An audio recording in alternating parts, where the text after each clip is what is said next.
अवधूत चिंतन श्री गुरुदेव दत्त श्रीपादराजं शरणं प्रवध्ये। मैं तो दत्त दिगंबर ध्याऊं, मैं तो दत्त दिगंबर ध्याऊं। छन छन पल पल गुरु गुण गाओ, छन छन पल पल गुरु गुण गाओ। आवागमन मिटाओ, मैं तो आवागमन मिटाओ। मैं तो दत्त दिगंबर ध्याऊं, मैं तो दत्त दिगंबर ध्याऊं। तपसी दो जो काई न जानो, तपसी दो जो काई न जानो। भूल गयो संसारो, मैं तो भूल गयो संसारो। मैं तो दत्त दिगंबर ध्याऊं, मैं तो दत्त दिगंबर ध्याऊं। रंग रंग के लोग लुगाई, रंग रंग के लोग लुगाई। कहाँ कहाँ मन भटकाओ, मैं तो कहाँ कहाँ मन भटकाओ। मैं तो दत्त दिगंबर ध्याऊं, मैं तो दत्त दिगंबर ध्याऊं।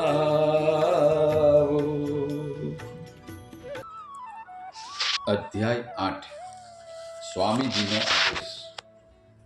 સર્વત્ર કર્મમય દેખાતા પાંડુરંગના હૈયામાં યોગાગ્નિ પ્રચંડ જ્વાળાઓ ઉજ્વળતી હતી, પ્રજ્વલિત થતી હતી। પંચમહાલમાં ગામડે ગામડે ઘૂમતા હોય, મિત્રોમાં વિનોદ કરતા હોય, કોઈ અતિ ગંભીર ચર્ચા કરતા હોય, ગાંધીજી પાસે ગુપ્તગુ કરતા હોય, રાષ્ટ્રની ચળવળમાં ગળાડૂબ દેખાતા હોય, શાળાના શિક્ષકોને ભણાવતા હોય કે શાળાના છોકરાઓને ભણાવતા હોય કે મા પાસે ગોધરામાં આરામ લેતા હોય, ત્યારે પણ તેમની આંતરિક એક પણ પળ એવી જતી ન હતી કે જ્યારે તેમને હૃદયની વેદમાં પ્રજ્વળતા આરાધનાના અગ્નિમાં જપના સમિધાની આહુતિ ન આપી હોય।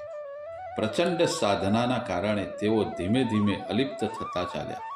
મિત્રો તથા સ્નેહીઓને અવિરત ફરિયાદો આવવા લાગી કે અલ્યા પાંડુ અમને ભૂલી ગયો, પરંતુ તેમને હવે બધું ભૂલી જઈ માત્ર એકમાં જ મન પરોવવાનું ગમતું હતું।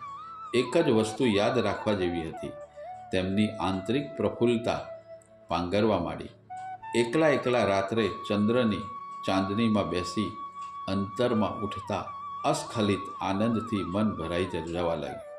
તેમને ક્યારેક લાગતું કે તેમને અખૂટ આત્મદ્રવ્યનો મહાનિધિ મળી આવ્યો છે। ડિસેમ્બર 1921માં થોડા દિવસ ગોધરા ગયા। થોડા દિવસ રહી પાછા તેઓ અમદાવાદ આવી ગયા। ગોધરામાં જાજુ ગોઠતું ન હતું। ચિદઘનાનંદજીની ગીતા અને જ્ઞાનેશ્વરીનું વાંચન ચાલુ હતું। મન એટલું પ્રભુમય રહેવા લાગ્યું કે લખવાનું મન થતું જ નહીં। ઘણા બધા તંત્રીઓ તેમને લખવા માટે અનુરોધ કરતા, પણ બધાને ઘડાયેલા દેવાળિયાની માફક વાયદા કર્યા કરતા। તેઓ લેખો માગનારા તથા રાજકીય સ્વાર્થ પટુઓથી અત્યંત કંટાળી ગયા હતા, તંગ આવી ગયા હતા. તેઓ શ્રી એટલા બધા કંટાળી ગયા હતા કે તારીખ 3/10/1921ના પત્રમાં અંબાલાલને લખ્યું છે, हमसे मत मिलो लोगो, हम खफगी दीवाने हैं, खुशी का राह त्यागा है, कठिन में जा समाते हैं. કેટલીક વખત આકાશમાં ટમટમતા તારાઓ જોઈ તેમનું મન પુલકિત થતું, નાચવા અધીરું થતું. તેમને ઘણી વખત ચેન પડતું ન હતું, હૃદય આકુળ વ્યાકુળ થતું. બહારની દુનિયા સાથે સંબંધ રાખવા મન ન માનતું. દુનિયાવી કોઈ પણ વસ્તુમાં તેમને રસ પડતો નહીં. આ સંજોગોમાં તેમણે આ જન્મ અવિવાહિત રહેવાનું નક્કી કરી નાખ્યું. એ નિર્ણય તેમણે સંવત 1978ના ચૈત્ર સુદ 5મે લીધો અને એ વાત ગોધરામાં જણાવી દીધી. દિવસનો મોટો ભાગનો સમય ચિંતનમાં પસાર કરતા. આમ છતાં તેઓ દરેક દુનિયાવી જવાબદારી નિભાવતા હતા. હાલોલથી અંબાલાલ વ્યાસને અને અમૃતલાલ મોદીને તેમણે પોતાની શાળામાં જૂન 1922થી બોલાવી નોકરી અપાવી. કુદરતની કેવી હતી કરામત! સમુદ્રમાં તણાતા વહાણના કાષ્ઠ ફરી મળે તેમ જૂના મિત્રો ત્રણે ફરી ભેગા થયા. આ સમય પાંડુરંગ માટે સંક્રાંતિકાળ હતો. આ તબક્કે તેમને અંતરંગ મિત્રોની તાતી જરૂર હતી. ભગવાન ખૂબ જ વ્યવસ્થિત રીતે આયોજન કરતા હોય છે.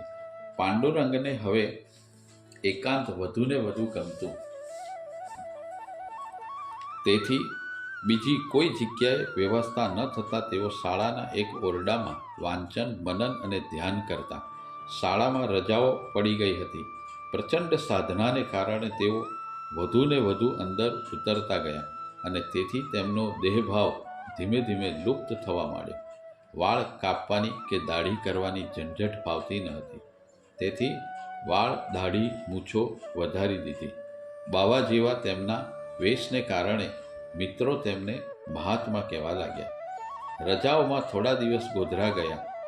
કોઈ એક દિવસે સમય થયો એટલે તેઓ તથા નારાયણ જમવા બેઠા. જમતા જમતા તેમણે કહ્યું, માં, હવે મને રોટલી ન આપશો? રૂકમા અંબા ખડખડાટ હસી પડ્યા અને બોલી ઉઠ્યા, અરે બાબુ, તુંય ખરો છે ને, હજી તે રોટલી લીધી જ ક્યાં છે? પાંડુરંગ કહે, નથી લીધી? સારું, ત્યારે એક આપો. એમ કહી તેમણે જમવા માંડ્યું. જમતા જમતા જ સાધનામાં ખોવાઈ ગયા. એક દિવસ અમદાવાદમાં રીચી રોડ ઉપરથી તેઓ પસાર થતા હતા. સાંજનો સમય હતો. રસ્તો વાહનો અને લોકોની અવરજવરને કારણે ભરચક હતો. ખાડિયા 4 રસ્તા વટાવી તેઓ બાલા હનુમાન તરફ આગળ વધ્યા.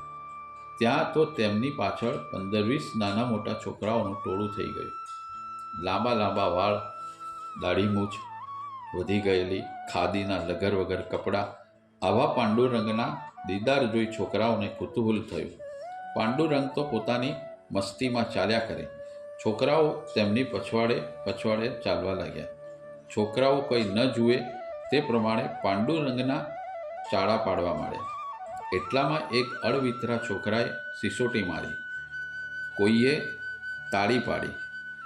પાંડુરંગના લાંબા વાળ જોઈ કોઈ છોકરો બોલી ઉઠ્યો, અલ્યા, આ તો બાયડી છે. બીજો એક છોકરો વળી પાછો બોલ્યો, હા ભાઈ, આ તો બાયડી છે. બીજા એક છોકરાએ તેમાં સુધારો વધારો કરતાં કહેવા માંડ્યું, આ તો નાટકની બાયડી છે. સૌ છોકરાઓને આ વાત ગળે ઉતરી ગઈ. કોઈ એક જણે તાળી પાડી લહેકા સાથે ગાવા માંડ્યું, નાટકની બાયડી, નાટકની બાયડી. અને બધા જ છોકરાઓ ચાલ્યા જતા પાંડુરંગ પાછળ ચાલતા ચાલતા નાચવા લાગ્યા. તાળીઓનો તાલ આપીને ગાવા માંડ્યા. આ પ્રમાણે થોડે સુધી ચાલ્યું. પછી વડામે એકદમ ઊભા રહી ગયા અને ધીમેથી તેમણે પાછું જોયું. છોકરાઓ થોભી ગયા. બીજી જ પળે છોકરાઓ દોડ્યા અને વડામે દ્વારા પકડાઈ ન જવાય એટલે દૂર જઈ તેઓ ઊભા રહ્યા. તેમણે બોલવાનું તો ચાલુ જ રાખ્યું હતું અને તે જ સમયે વડામેએ પગનો ઠુમકો લીધો. માથાના વાળ ઉછાળ્યા અને તેઓની હાથથી તાલબદ્ધ તાળીઓ પાડવા લાગ્યા. તેઓ પણ છોકરાઓ સાથે બોલવા લાગ્યા, નાટકની બાયડી, નાટકની બાયડી. છોકરાઓ એકદમ છોભીલા પડી ગયા. તેઓ કૂદતા, તાળીઓ પાડતા તથા બોલતા બંધ થઈ ગયા. તેઓ આશ્ચર્યચકિત થઈ એકબીજા સામે જોવા લાગ્યા. ધીમે ધીમે તેઓ વિખરાઈ જઈ આજુબાજુની પોળોમાં જતા રહ્યા. વિખરાઈ જતા છોકરાઓ પ્રતિ વણામે એક અતિ સુંદર, મોહક, નિખાલસ સ્મિત ફરકાવ્યું. ભરચક કાજળ ઘેરી કાળી દાઢી મૂછના વાળ વચ્ચે સુંદર ધવલ દંતકાંતિ દંતાવલી પળ વિપળ માટે ચમકી ગઈ અને વળતી જ પડે પાંડુરંગે પાછા નિજાનંદમાં નિમગ્ન થઈ ચાલવા માંડ્યું. અમદાવાદનો રીચી રોડ એટલે માનવ મહેરામણથી ઉભરાતો ભરચક વિસ્તાર. સાંજનો સમય. ખાડિયા 4 રસ્તા પર કોઈના માથા પર થાળી મૂકો તો છેક ભદ્રકાળીના ચરણોમાં પડે. આવા ગીચ જાહેર રસ્તા પર પોતાને ચીડવતા છોકરાઓ સાથે નાચવું અને બીજી જ પડે કાંઈ ન જ બન્યું હોય એમ અલિપ્ત થઈને જવું તે ઊંચી આધ્યાત્મિક ભૂમિકાએ પહોંચેલી વ્યક્તિ સિવાય કોણ કરી શકે? ધીમે ધીમે સાધનાના સોપાન પાંડુરંગ સિદ્ધ કરવા લાગ્યા. હવે તેમનું દેહાભાન પણ લુપ્ત થવા માંડ્યું. વણામે અત્યંત સ્વચ્છ રહેતા હોવા છતાંય તેમના વાળમાં લીખ જૂ પડી. માથું ફોલી ખાય એટલી જૂ પડી ગઈ અને તેઓ તો પોતાની મસ્તીમાં મસ્ત હતા. તેની અમને કાંઈ પણ જાણ ન હતી. એક વખત મોદીએ તેમના વાળમાં જૂ ફરતી જોઈ. તેઓ ઊભા થયા અને વણામેના માથામાં જોઈ તો લટે લટે લીખ અને જુઓ. એ જોઈ તેમણે પાંડુરંગને પૂછ્યું, આ જૂ કરડતી નથી? પાંડુરંગ કહે, ના, અત્યાર સુધી તો ખબર ન હતી, પણ તે હમણાં પૂછ્યું એટલે માથામાં હલચલની અને ચટકા ભરવાની ખબર પડે છે. મોદી કહે, અરે વાળે વાળે લીખ અને જૂ છે, આખું માથું ફોલી ખાય છે, તોય ખબર પડતી નથી. જવાબમાં તેમણે માત્ર ઊંચું જોયું અને મોદી સામે એક સુંદર સ્મિત કર્યું. મોદી બજારમાં ગયા, એક ઝીણી કાંસકી લઈ આવ્યા અને માથામાંથી ઘસી ઘસીને જૂ લીક કાઢી. પછી અરીઠાથી માથું ધોઈ નાખ્યું. તેમની આધ્યાત્મિક ઊંચાઈનો ઉત્તરોત્તર વધતી જતી હતી. નિરંતર સાધનાને કારણે એક પછી એક સિદ્ધિઓ પ્રાપ્ત કરવા લાગી, પરંતુ તેમને સિદ્ધિઓ સામે ક્યારેય નજર કરી નહીં. સિદ્ધિઓ સામે હંમેશા ઉદાસીનતા સેવી. સરખેજમાં એક વખત એક ઊંચી કક્ષાના સંતને તેઓ મળવા ગયા. વણામેને આવતા જોઈ એ સંત બોલી ઉઠ્યા, આવો બ્રહ્મચારી. વણામે બેઠા, થોડો સત્સંગ કર્યો અને છૂટા પડ્યા. આમ બંને અવારનવાર મળતા. સંતને પાંડુરંગની આધ્યાત્મિક ઊંચાઈનો ખ્યાલ આવી ગયો હતો. એક દિવસ બંને બેઠા હતા ત્યારે અચાનક સંતે હાથ જોડ્યા અને તેમણે કહ્યું, બ્રહ્મચારી, મારે આપના આશીર્વાદ લેવાના છે. પાંડુરંગ કહે, મારામાં એવી કોઈ પાત્રતા નથી. સંતે જણાવ્યું, હીરાની પરખ ઝવેરી કરે ત્યારે જ થાય. હીરો એમ નથી કહેતો કે હું હીરો છું. વણામેં સાંભળ્યું ના સાંભળ્યું કર્યું. તેઓ અલિપ્ત બની બેસી રહ્યા. સંતે ફરીથી કહ્યું, બ્રહ્મચારીજી, આપના આશીર્વાદની મારે અત્યંત જરૂર છે. પાંડુરંગ કહે, હું સમજી શકતો નથી, આપને શું કહેવું છે તેનો ફોડ પાડો.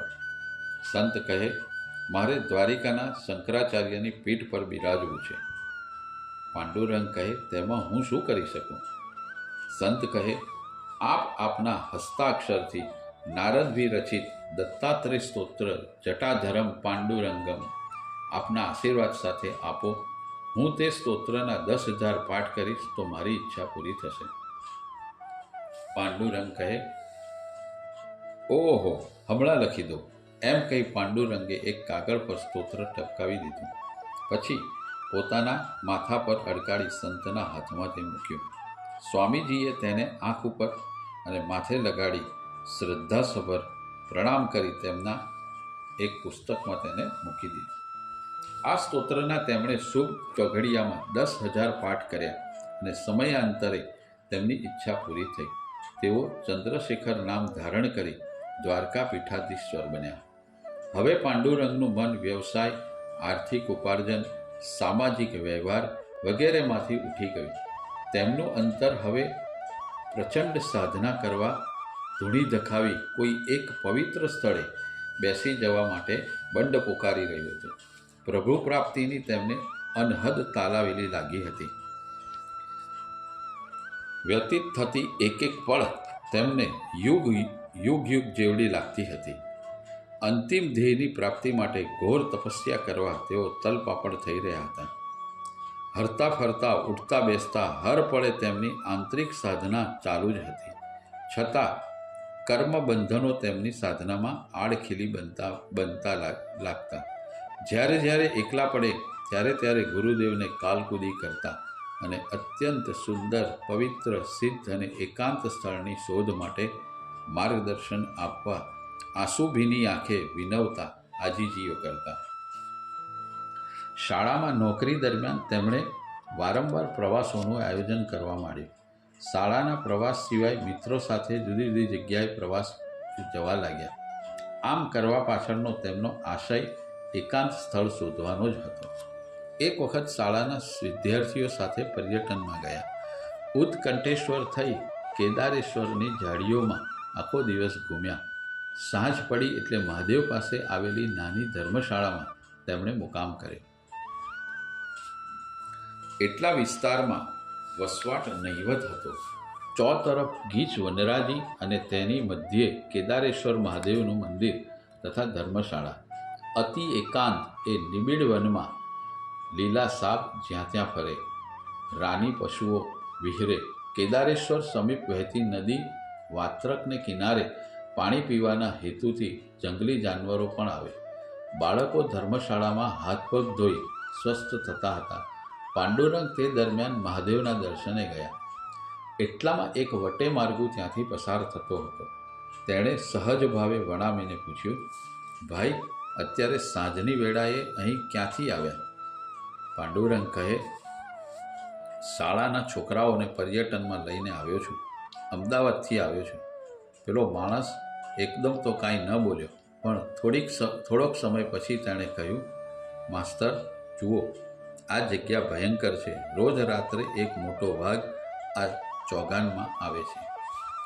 પાંડુરંગ કહે, અમે ધર્મશાળા બંધ રાખીશું, આપ ચિંતા ન કરતા. પેલો વટે માર્ગુ વિદાય થયો.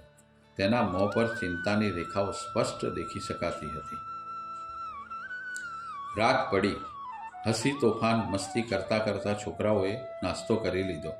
ધીંગા મસ્તીમાં રાત્રિના 11 ક્યારે વાગ્યા તેની ખબર ન પડી. પાંડુરંગે બધાને સૂઈ જવાનો આદેશ આપ્યો. બાળકો ધીમે ધીમે સૂઈ ગયા. પાંડુરંગ પણ સૂઈ ગયા. કલાક દોઢ કલાક થયો હશે ત્યાં બહાર ચોગાનમાં સૂકા પાંદડાઓમાં કંઈક અવર જવર જેવું જણાયું. પાંડુરંગને તો ઊંઘ જ ક્યાં હતી.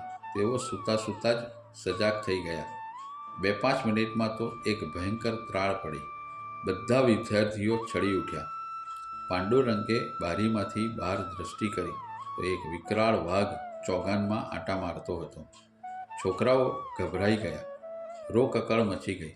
પાંડુરંગે હાથમાં દંડો લીધો, બારણા ખોલી કાઢ્યા અને તેઓ બહાર ઓસરીમાં આવ્યા.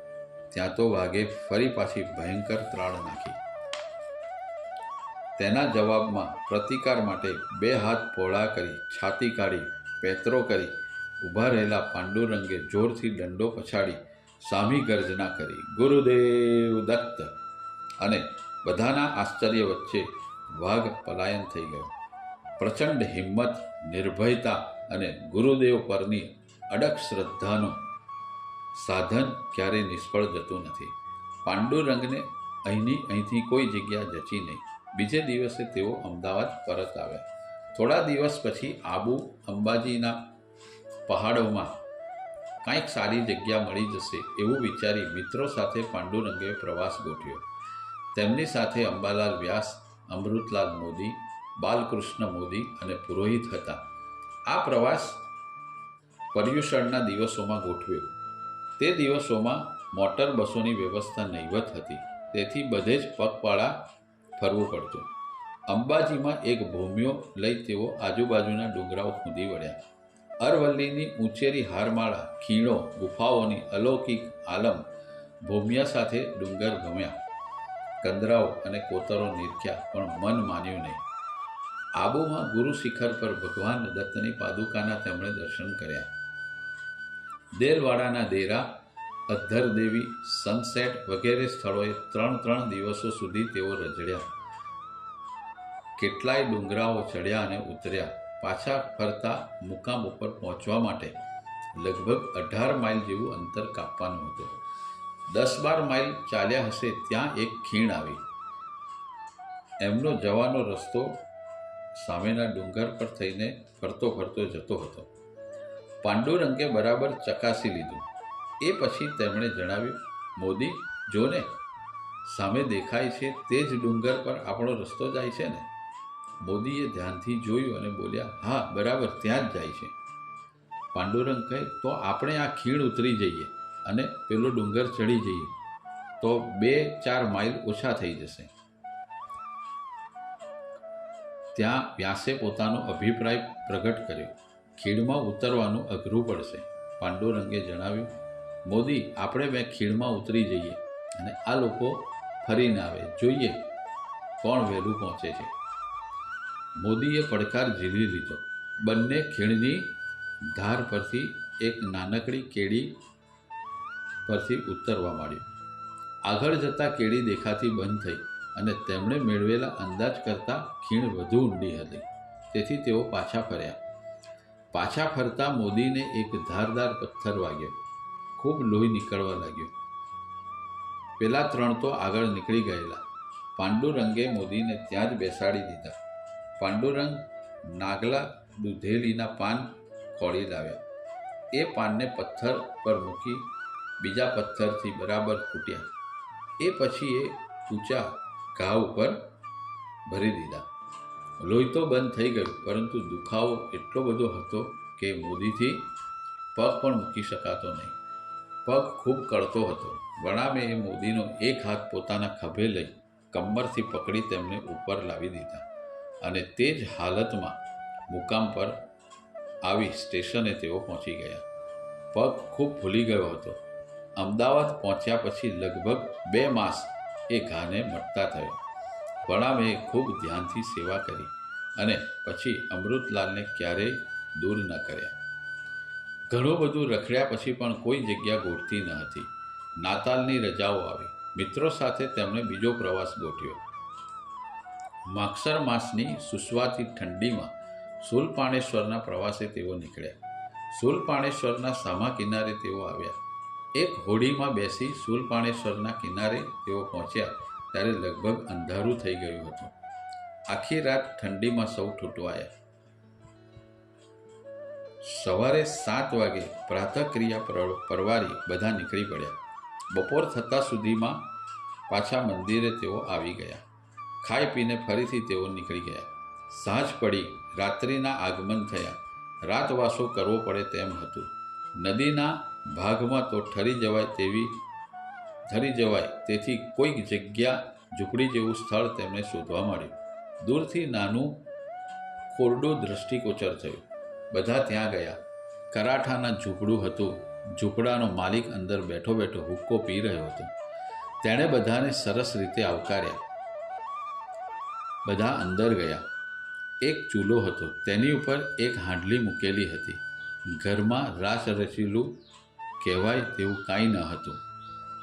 ઘરની પછી તે પાછળના ભાગમાં ભેંસો બાંધેલી હતી. બધા જેમ તેમ કરી અંદર બેઠા. ઘરને બારણાની જરૂર હોય તેમ ના લાગ્યું. પેલા ભાઈએ પૂછપરછ કરી. પાંડુરંગે બધું સમજાવ્યું અને પછી જણાવ્યું, અમારે આજની રાત કાઢવી છે. જો સૂવા માટે થોડી વ્યવસ્થા થાય તો સારું. પેલા ભાઈએ કહ્યું, જુઓ સાહેબ, મારું ખોરડું ખૂબ નાનું છે, પણ મારા મોટા ભાઈ અહીંથી થોડે દૂર રહે છે. તેમનું ઘર મોટું છે. ત્યાં તમારી વ્યવસ્થા થશે. બધાને સંમત થયા સિવાય કોઈ આરો ન હતો.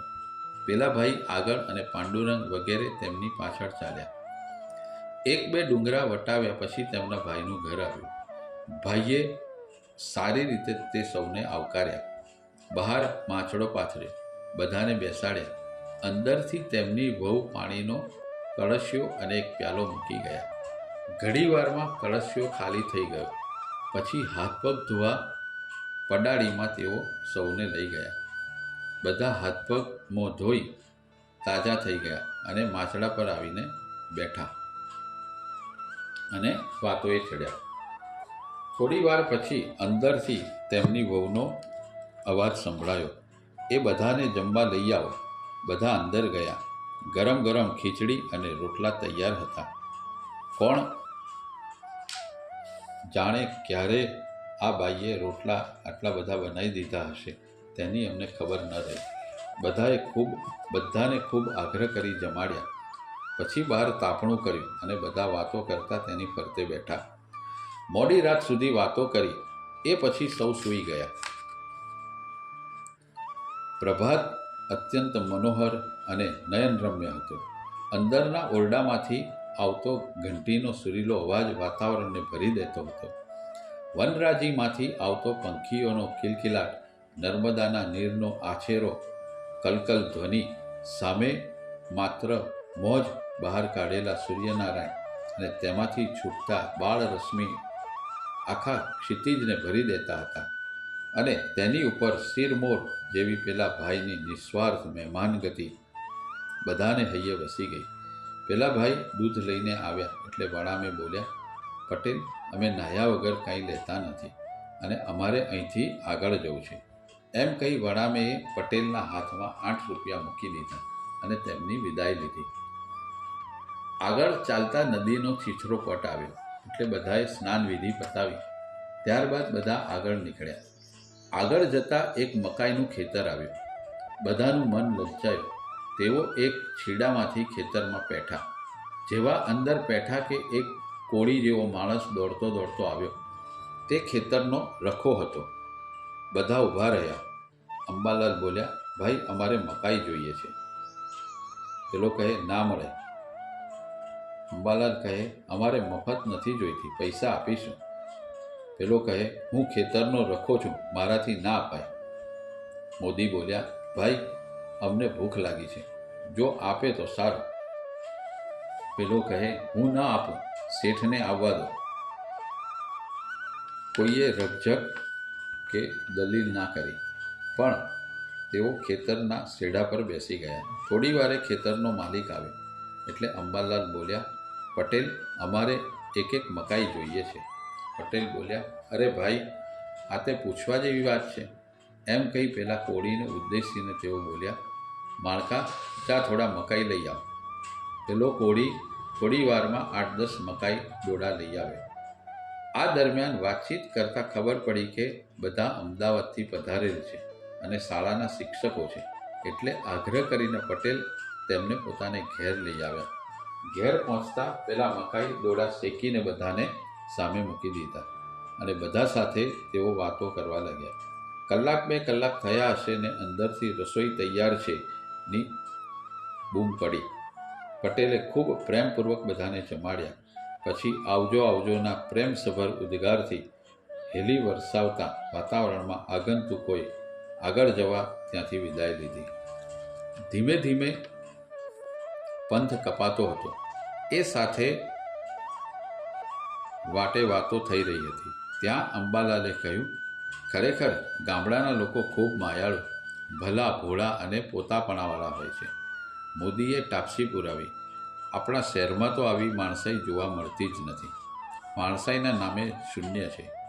વળી તેમણે તેમાં પોતાનો સૂર પુરાવ્યો. પેલો ખેતરનો રખેવાળ કેટલો પ્રમાણિક કહેવાય. શેઠના આવતા પહેલાં પૈસાની લાલચ આપી છતાંય મકાઈ ન આપી. આ પ્રમાણે વાતો કરતાં કરતાં છેક ઇન્દ્રવર્ણા ગામ સુધી તેઓ આવી ગયા. ઇન્દ્રવર્ણા એટલે ગરુડેશ્વરના સામા કિનારાનું ગામ. વણામેની ચાલ ધીમી પડી ગઈ. તેમની નજર સામા કિનારે આવેલી સ્વામીજીની સદગુરુની સમાધિ પર સ્થિર થઈ ગઈ. ધીમી ચાલ એકદમ ધીમી પડી ગઈ અને અંતે તેઓ ઊભા રહી ગયા. તેઓ ટગર ટગર ગરુડેશ્વર તરફ જોઈ રહ્યા. તેમના અંતરમાંથી મુખ ઉદ્ગારો નીકળવા લાગ્યા. ગુરુદેવ, કૃપા કરો, કૃપા કરો, સાધના માટે માર્ગદર્શન આપો. તેમના નેત્રોમાં પાણી ભરાઈ આવ્યા. એ પાણી નેત્રોમાંથી ઉભરાઈ જાય તે પહેલાં અંબાલાલે તેમના ખભા પર હાથ મૂક્યો અને પાંડુરંગ ભાવ સમાધિમાંથી જાગૃત થયા. બધાએ ઇન્દ્રેશ્વર મહાદેવમાં રાતવાસો કરવાનું નક્કી કર્યું. સૌ મહાદેવમાં પહોંચી ગયા. રાત પડી. ગામમાં આંટો મારી નદી કિનારે લટાર મારવા સૌ નીકળ્યા. બધા વાતો કરતા હતા, પણ વણામે વાતોમાં બિલકુલ રસ લેતા ન હતા. તેઓ અવિરતપણે ગુરુદેવને કાલકુદી કરી વિનવ્યા કરતા હતા. તેમની વાચા હણાઈ ગઈ. હવે તેમને પ્રભુ મિલનની તાલાવેલી લાગી હતી. તેમની અધીરાઈ હદ ઓળંગી જતી હતી.